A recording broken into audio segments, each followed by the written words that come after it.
So hello everyone, welcome back to our YouTube channel AgriEdit. So today we are back with another very important and interesting video in which we'll be discussing about the abroad studies. So in this video we have a speaker who is actually pursuing the M.Sc in the abroad. So who will be discussing in detail about this abroad study program, the procedure, the fellowship, and also about the career opportunities. And we will be also discussing about the pros and cons of going abroad. See, every student, including me or the majority of the students who is pursuing or who have pursued their BSc, M.Sc or PhD would be definitely thinking of or planning or plan to go for abroad in one or the other time, obviously, right? So this video, who will be watching this video, if you are deciding or if you are yet to decide or if you have already decided to go abroad, then this video will be a lot more beneficial and informational, so where you can get all the relevant information. But still, after the end of this podcast, if you have any questions related to the abroad study, you can comment on this video and we are happy to assist. So Triveni, before we start, I would please request you to introduce yourself to our audience. Hello everyone, this is Triveni.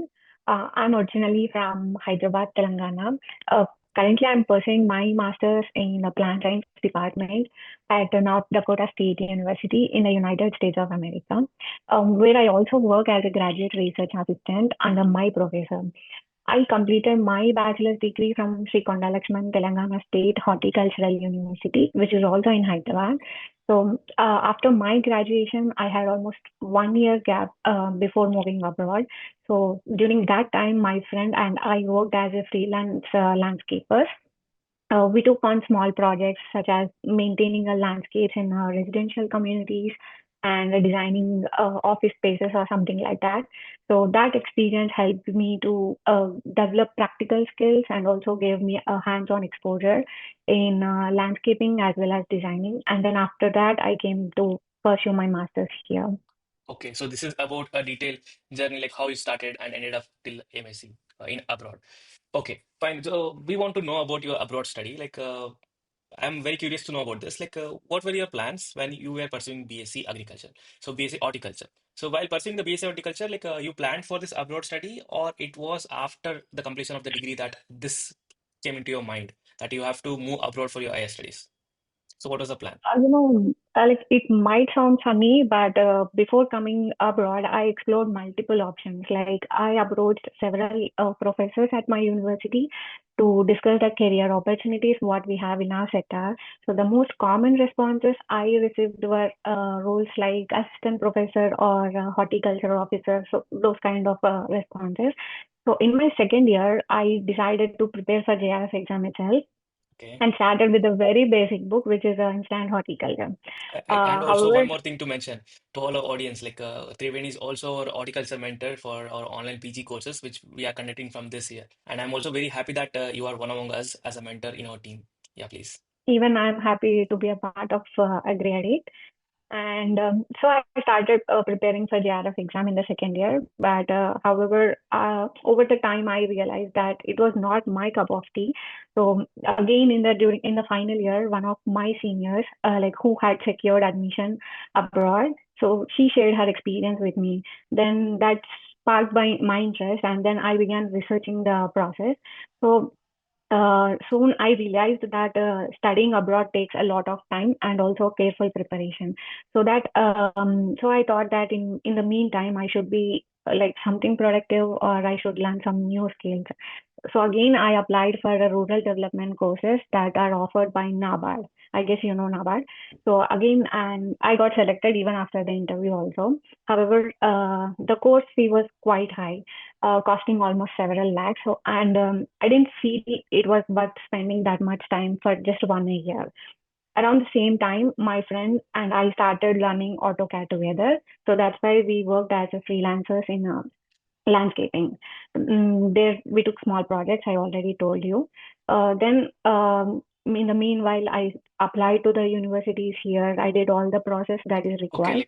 Then during this finally, step, as you told, after trying the multiple options and the multiple career mhm, options, like starting from preparing for a JRF exam, still trying freelancing, then you develop your yeah, interest based on your contacts. Like as I said, mentioned that one of your senior, you got interest in going abroad, and you yeah, started your journey towards it, right? So yes, during this, yes, as you told me, like you applied for the multiple universities, you started applying for these multiple universities. So let us start yes. and break this down. Okay, so Okay, during this entire journey, for example, let's say I am a student who know nothing about this abroad study, right? So if yeah, I want to yeah, start, my journey where I want to land in the abroad for my IELTS studies. So what are the steps and the procedures? Can you give us the complete details about it? Yeah, sure. The first thing you need to do is get a passport. Because even to take the required exams, you need it as an identity document. After that, you have to write exams like GRE and again English exams, which are like IELTS, TOEFL, or Duolingo exams. Anything will work. But I have taken IELTS exam. In IELTS exam, you should get at least 6.5 out of 9. But even And if these you are get like more a than country specific, or it is for all the abroad countries, the exams you mentioned. Um, mostly for the US and UK, these exams will be sufficient. Okay. But one of my friends, she went to Korea, but I'm Mm. not sure whatever the exams she has taken. I Mm. need to ask her if it is needed. Okay. But for UK and USA, even for Australia, also these exams will be sufficient. Okay. So the first step is Yeah, passport. Second step is like preparing for the exams that you mentioned, GRE, y- IELTS, or TOEFL. So these are the like yeah, eligibility exams, like which one has to yes, pass, and in order yeah, to apply for the abroad studies. Yeah. Okay. yes. Next. For IELTS exam, you need to get a minimum of 6.5 out of Okay. 9. Okay. But it is better to score higher because some universities they offer scholarships based on this IELTS or the Duolingo scores also. Okay. So I suggest taking IELTS because it is accepted everywhere and also easy to prepare for. Some people find Duolingo easy, but IELTS is accepted everywhere. So that's why I suggest IELTS exam. And you can study on your own for this exam using YouTube videos, or you can also join a coaching center if needed. Usually 1 month of practice is enough for this IELTS exam. Okay. And the other exam, and And one I more think thing like is the like course this. fees for these exams are quite high, I guess, right? The Yes, Yeah. yes. So what is the fees for the And exams that you mentioned? for IELTS exam, I don't remember exactly, but maybe 1,500 or 2,000. Okay. So I think it's for But the JRE, thing, like the it's around 13 or 14,000, I guess, for yeah, for writing. GRE it is almost 18,000, but Okay. the GRE exam is little bit tough and also it takes more time to prepare. Mhm. For me, it took almost like 4 months to prepare for it. And GRE exam will be valid for 5 years. Like if you take it once, it will be valid for 5 years, and you can apply to the universities with that exam for with one that result for 5 years. Okay. And like And other IELTS than this, exam. the duration, Mhm. is there any difference between the GRE and the ILS you have taken? ILS? Yeah, IELTS exam is where it tests your English capability, like your English learning, speaking, reading, writing capability. Whereas GRE exam is something different, where it tests your quant English as well as your logical thinking. Just like how we have in a group exams in first Yeah, initial prelims. Yeah. prelims. Yeah. Yeah. Yeah, just like that. So Okay. GRE is somewhat similar to that, but the stages will be different. Like the level of Is there any extra difficulty will be benefit of different. clearing this GRE? If not, Yes, yeah. because some universities they prefer both the exams. Like they want GRE as well as IELTS exam in order to give admission. Whereas some universities they give admissions based on only IELTS exam. So based on the university to which you are applying, you have to take a decision whether you need both the exams or only IELTS is sufficient.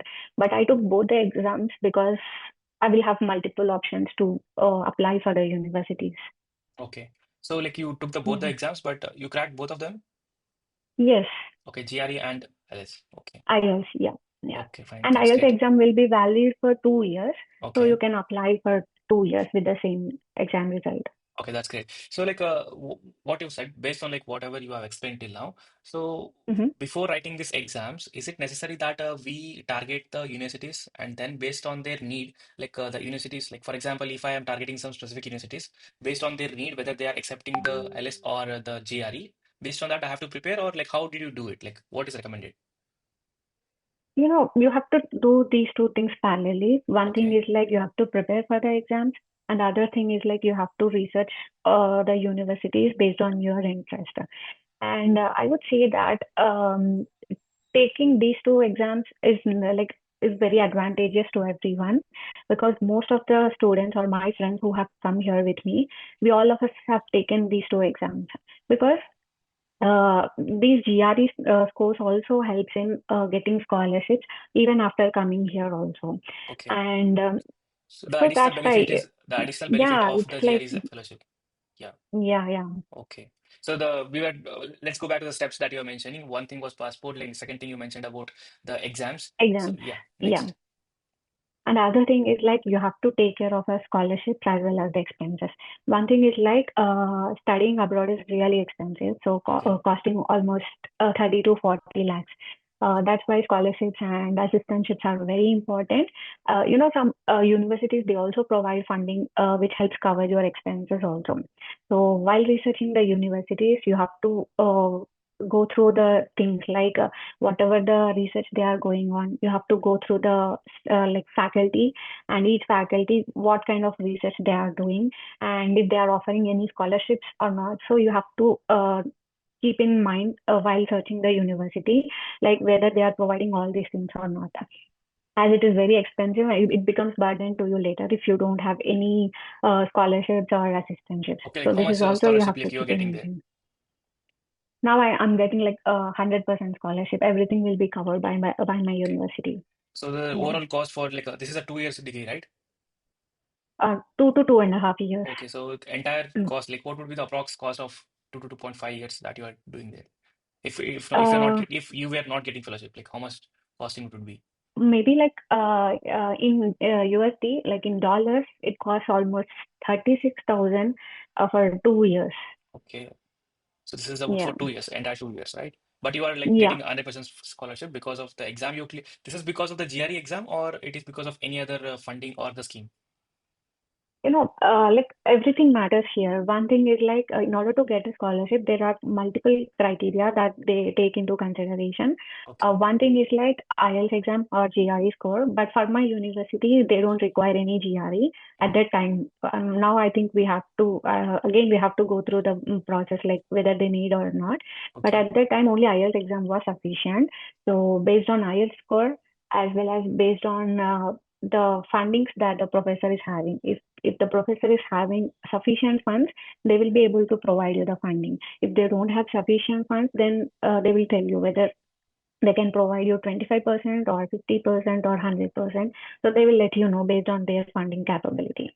okay. So going back, like we were discussing about the steps. So you were mentioning till fellowship after the exams. So okay, Yes. what next after that? So again, you have to sort out the universities in which you are interested, and you have to approach the professors before applying. You have to email to the professors mentioning that you are interested in the research, and if they are having a sufficient funding and if they are ready to take you, then you have to apply the universities within the deadline.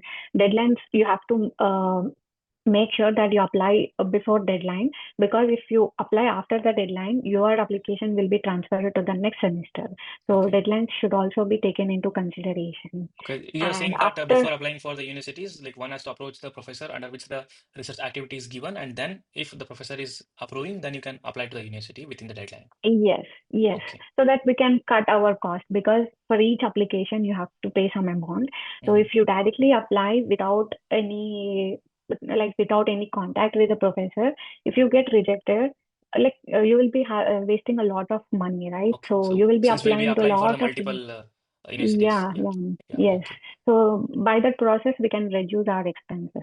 yeah. This is the one thing. This is regarding the Yeah, application applying to the different universities. So what after yeah. this? What is the next step after this? So once you get the admission, the next big step is the visa process. You need to fill out forms, pay the processing fee, and book a visa appointment. The visa interview is very short, so you must answer questions clearly and also with a lot of confidence. Okay, And the other thing is like, since the officers are mostly foreigners, you should understand their questions and reply properly. And the most important tip I would give for an visa interview is like never say that you're planning to settle in the USA or do part-time jobs, because it is not at all legal.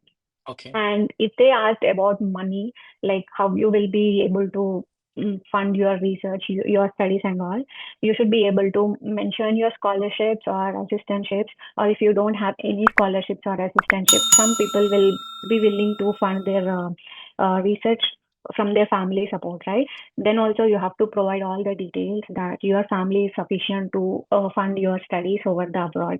So they will look into these two things particularly. So that's why you should be able to show the financial support that whatever that requires to complete your master's or whatever the study you do Okay, here. so this is a very good tip, like that very good piece of information that you have provided regarding the visa. So I believe like Yeah. whoever is planning to go for abroad and applying for the visa, this tip will be a lot more beneficial. Okay, great. So this is about Yeah. visa. Okay, what after that? Yeah, that's it. If you get a visa, if your visa is accepted, then within 1 week they will give you the stamping and all, and then you have to book a Okay. So flight and then you can come here. the way you explain the things like looks and seems very easy, like very straight Yeah. and easy. So I have heard from the many people that this letter of recommendation from some professors who are having a very good contacts is very much important. So I need to know in detail, in real, that how it actually works and how it was actually for you to get admission into the abroad. Like, so your story. Okay. I would say it was not a cakewalk at all. So the Okay. journey from India to studying abroad took almost a year to complete. Not only for me, but for all of my friends who came along with me, it So took how many of you almost are there? Like you have your batchmates um, also with you? yes, yes, Okay, yes. that's great. Maybe 6 to 7 people are here. Okay, that's a They very good came number. along with me. Okay, Yeah, so yeah. from the Sorry? from your state. Yeah, yes. Okay, okay, that's great. So yeah, please. So it took us all around 1 to 1.5 years to finish the entire process. Okay, So yes, as you mentioned, that letter of recommendations are also mandatory. It's like you can get from your university professors, you can approach them and you can tell them that you are willing to pursue your master's here, and you have to. They will give you the letter of recommendation, and they know all the format what in which they have to provide, so they will be providing you, no worries, because my professors, they were like very encouraging. They also guided me in multiple ways. Like they told me like how to write emails to the professors. They gave me a proper guidance. In everything, they were like very encouraging. okay, And just like that, I told you that I took these exams like GRE and TOEFL. And after getting the scores, I researched with the different universities based on my interest and all. Right after COVID, many professors were hesitant to take the students due to financial constraints. That's why it took almost 1 to 1.5 years for us to get here. So some professors even told us that if I could arrange my own funding for research, they would offer me an admission. But again, I told you that it will be very expensive, so that's why I waited till I get scholarship. And finally, I got this scholarship, and then I came here. okay. So how many universities did you apply in the span of this 1 year? Um, I would say like initially, I don't know that I could approach professors with the email. So initially, I applied for maybe 10 to 12 universities. And after that, I got to know that, okay, we can directly approach to the professors. So then I started mailing to the professors. Then maybe after that, maybe 5 to 6 universities. Okay, so this was your Yeah. story regarding applying Yes. for the abroad program. So in this entire Yes. journey, like who played a crucial role in getting this seat in the abroad? For example, like you mentioned about your Um, senior and your professor, like how was it? Like I think like in the very first stage, you might be not be aware of all these things, right? Like if yes. a student like me, like who has no background and like the surrounding or the alumni network is not that strong, that they get a proper guidance, like how they can actually apply for these things. So, and how did you do it, and who helped you in this complete process? I would say like everyone played a crucial role. In the Okay, initial stages, my seniors, they have guided me, but later on I approached the my professors. Like some of my professors, they also did their masters or PhD here and then returned back to India. okay, So they know all the things how it works here. So I approached them, so they explained me everything. hmm, So even my professors played a great role. And as I already mentioned you, they literally told me like how to write email, how to use a letter of recommendation, and also everything. They told me everything. okay, And later on, My sister and brother-in-law, they are also here. So they also know how the things work here. So they also helped me. So Okay. everyone played a great role here. Okay. So next about the applying. It was you were talking about the applying for the different universities. So where exactly Yes. we will be getting to know that certain university has called for some certain post in this country. How will be getting all this information? Is there any proper source, or is there any one site or one place where we get all this information, or we have to keep searching on the web? One thing I did was like I got a list of universities from my senior which are offering our courses. So Hmm. then I started searching for each university. I went to their website online, reading all the kind of researches they are doing, whatever I have gone through each faculty based on my interest, and then I approached them. So that's the only way where you can get much details. Okay. So we have to get the Yeah, list from somewhere and then we have to individually type or search for the individual universities and this is how we can approach the universities, right? So what was yeah. the reason behind choosing the plant science? And I was also curious to know about the different departments. I don't think they are same as in India, like the departments we have exactly, but there will be a lot of Yes. changes or difference in that. Then how did you specifically get the interest in the plant sciences from being a student from horticulture? So how is it exactly? Yeah, plant sciences in India means mostly we consider genetics, entomology, pathology, right? For Whereas, plant sciences in India, it is genetics and plant breeding, plant pathology, microbiology, and seed and technology as of yeah, now. but Yeah. whereas here, plant science is not something exactly only those courses. Hmm. Even now, I do research on fruits, but Hmm. the thing is, like, they come under plant science. So Okay. they just have plant science, but inside that, it depends on the professor, whatever research you do, whether it is on So, and vegetables also tell or us about fruits. what is the research problem you're working on? See, I'm currently working on muskmelon. Okay. One of the multinational company, they have they are producing a seeds all over the country. But Hmm. the thing is like whether North Dakota, which is like having very extreme conditions, Hmm. so they wanted to check whether they can we can grow those seeds in that extreme conditions or not. Okay. So whether that extreme conditions will be suitable for cultivating those seeds or not. So that's what I do, Mhm. and other fellow researchers, they are working on grapes, vegetables, and So also it all of your depends fellow on the batchmates that you profession. mentioned, all of the fellow batchmates that you mentioned, all are from plant sciences or they are from different streams there? No, some are into other fields, like some are into food science, Hmm. some are into business analytics also, Okay. and some are into just like me, plant science, or some are into like entomology, pathology, and Okay. even in agriculture engineering also. Okay. It's like they are on the diverse field. Yeah. Yes, yes. Okay. So So this is that is all one about. of the advantage here. Hmm. So in India, if we do bachelor's on horticulture, Hmm. then again, if you want to do masters in other stream, it will be difficult, right? But in here, if you provide if you say that I have, for example, if I wanted to do masters in food science, then I need to ensure that I have some basics in food science. And if I show that I am very much interested, then I can go for food science without any restrictions. Okay. So that is also one flexibility here. Mhm. And also, since you are at North Dakota, if someone is planning to go abroad for the IS studies, so what are Okay. the few top institutes or the universities or the countries that you recommend to go? I would say like North Dakota because you will have a good opportunity for a scholarship or assistantships here. Hmm. And we do have Mississippi State University, even in Florida, Ohio, Hmm. Louisiana. There are multiple universities that offer a great courses in our sector. Okay. So other than Yeah. North Dakota, any other universities that you can recommend, based on your experience and based on your contacts?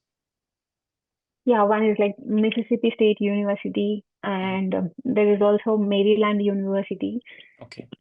And you can even go for Ohio State University and the Louisiana University. And one more thing I would like to mention is that go for only the public universities because the cost will be less, and also the opportunities will be more in case of scholarships or assistantships. Don't go for private Okay. So I'll universities. come to the Uh, opportunities. That is also very important questions to know. yes, Everyone, usually there would be yes, unknown. that okay, if go for abroad studies, but literally like very few people will be knowing like what is the exact, like what is the clear difference in pursuing the MSc and the PhD in India or moving for abroad for the higher studies. So if I ask you to break this one, like what actual difference it will make, completing the masters or PhD from India or abroad, like how do you answer this? I would say like the options will be more or like similar to India, but the Hmm. thing is like the number of opportunities will be more. Okay. Like when it comes to career opportunities, like I would say like there are many options. Just like in India, you can choose the academic path where you can go for PhD, postdoc, assistant professor or professor. And another option is like we can work with non-profit organizations as a research assistant, where we can involve in a research projects. And there are also companies that offer jobs in fieldwork as well as in a lab-based role. And also there are some landscaping companies that also provides a good opportunity. And recently I heard that from my friends that there are many opportunities for food science graduates also. So I would definitely suggest if anyone is interested, they can explore that field as well. Okay. And the most important factor in getting a good opportunity is your research work. So the type of research you do and your accomplishments. So your experience, your research plays a big role in shaping your career as well as job prospects. Another thing I would say that there is a difference is like we can explore multiple options here when compared to India, and also we will have the number of opportunities more when compared to India. So that is the difference Like I a can number of say opportunities, like based on my experience. more number of opportunities. You mean to say like there are different posts, different recruitments that will be made in the abroad? Like that is what you are trying to say? Yes, yes, yes. Okay, so compared to the recruitments, and also like how about you? Like what you are planning, and what was the reason behind? Like what was the actual reason behind you choosing the abroad studies? And what is also tell us about your current plans, like what you're planning for your future. My career goal right now is to complete my research successfully Okay. while gaining a valuable experience. Hmm. And also, I'm planning to apply for internships to get good exposure and then look for jobs in the companies. In the future, again, if I decide to continue my studies, I will go for a PhD. But for now, my plan is to work for some time after my master's. Okay. So like how you're planning for yourself? Like you want to settle in there, or like you are planning to come back, or you're not sure about it now? Yeah, I'm not sure about it, but the thing is, like, I want to get a good experience as well as exposure before returning to India. Okay, so this is all about the complete journey like that you have mentioned. So if I ask you about the another side of this part, like the cons, what do you say about like pros? Like you have mentioned, there are the pros you already mentioned about the job opportunities, about the exposure, Yeah, about the learning that yeah, you get, and also you yeah, have mentioned about a lot of things that were positives. So what about the yeah. negatives? So students like see every perspective we have to think like, and also like as a student, whenever we see something fancy, we are very attracted towards it. But in Yes, real, yes. like how does it? And what are the negatives that students should actually know if he or she is planning for abroad? Okay, like, there are some challenges like studying. The main challenge is like it is very expensive. Hmm. So I have been telling this multiple times yeah, because it is very expensive. So getting a scholarship is also very competitive because you know you have to prove yourself that you are eligible to get that scholarship and you are eligible to be a part of that research and all. So this is a great challenge. Initially, you have to go through, and after coming here, like very like minute challenges are like the weather is obviously very different from what we have in India, so that makes us really hard to adjust. And also, we don't have many part-time options because of limited visa rules and all. And the other thing is like some people find it very difficult initially, like understanding their slang.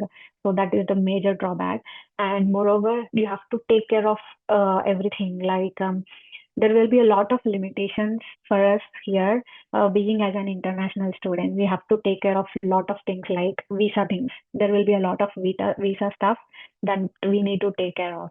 So these are like like some challenges that you have to face after coming here. Okay, so this is okay related to everyone.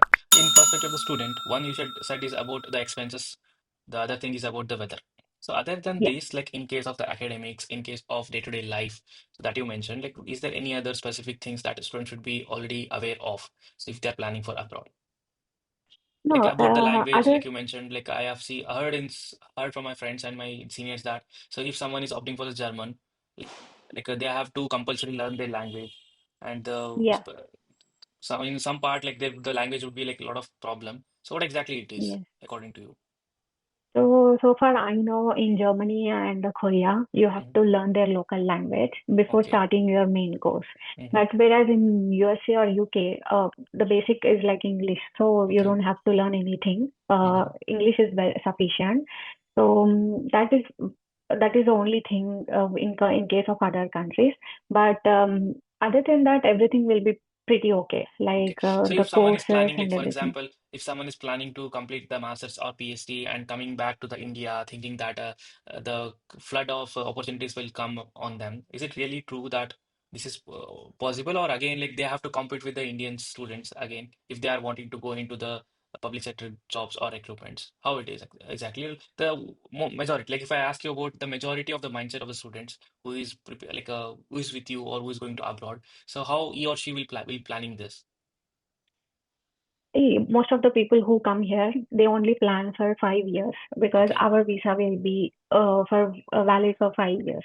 Okay. So later on, if we after completing our masters, if we get into a job, then there will be working visa. Hmm. So if we have a working visa, we still continue working here. Most of the people think this way. Hmm. So after certain time, if they wanted to return to India, I would say like they would definitely have little advantage because of the advanced technology they learn here, and moreover, their knowledge, their exposure gives them extra advantage. But I don't know like how things will turn again if we return to India. I'm not sure about it. Yeah. But most of from my professors, I got to know that after returning to India, they were into professor like teaching field, and some of them were doing their business, and some of them were in academic sectors. Yeah. Okay. So this is So all about the abroad study.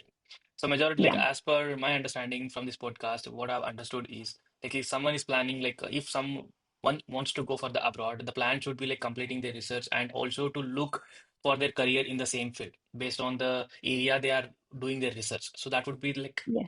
much more beneficial rather than just completing their master's or PhD and coming back again. So it's Yeah. far better than like they look their future or see their future in the same field, whether it is in the India Yes. or in the abroad. And it's always Yes. about the learning and the skills that you develop and that will give you the extra confidence. And this is all about the extra edge that the foreign students, like the students who have studied from the abroad, will have. Okay, so Yeah. that's very Yeah. nice. Like you have given us a very detailed information about the complete abroad study. To our audience, like if you are watching this video and if you have want anything in detail, in much more detail, so you can always comment on this video. Like Triveni will be always available and she will be replying you. And if you need some any personal assistant, we'll be also sharing her mail ID. You can mail her. So whatever is possible from her side, she is definitely ready Yeah. to help. Sure. Yeah. So before ending this podcast, so I would also ask you this question: like, if there is any specific message to all the upcoming aspirants who are planning to or who are The entire process takes time. It takes time. So don't lose your hope or confidence along the way. okay. Stay consistent and focused on your goal. Okay. Thank you. Yeah. Thank you so much, Triveni, like being here and sparing your valuable time in guiding all our audience and giving us a very relevant information in this field. Because for agriculture students, only few, very few students, not like during my Yeah. period, not even a single student from my universities or my area where I was preparing or studying, the exposure and also about the information and awareness regarding these exams is quite very low. I Yeah. guess like after this Yeah. watching this video, like year by year the awareness is rising and the students who are planning to go for abroad will be rising definitely, and the students should always look for the fellowship options since like abroad is very costly, Yeah. and the exams you mentioned Yeah. that will definitely help them to get the fellowship. And audience, like I already told you, like if you have any queries you can always comment on this video and we are happy to assist. And very soon like we'll be coming up with a detailed blog on this abroad study, giving you the complete details, the prerequisites, the exam details, and also the expense and other thing. And most importantly, like we'll give you the complete list of the universities that you can apply for or you can look for. So based on that, you'll get a lot of information and also a lot of benefit from it. So thank you so much for watching this video, and we'll be back with another very interesting video. And if you have any specific topics to be done from our side, you can always comment on this video. Thank you so much.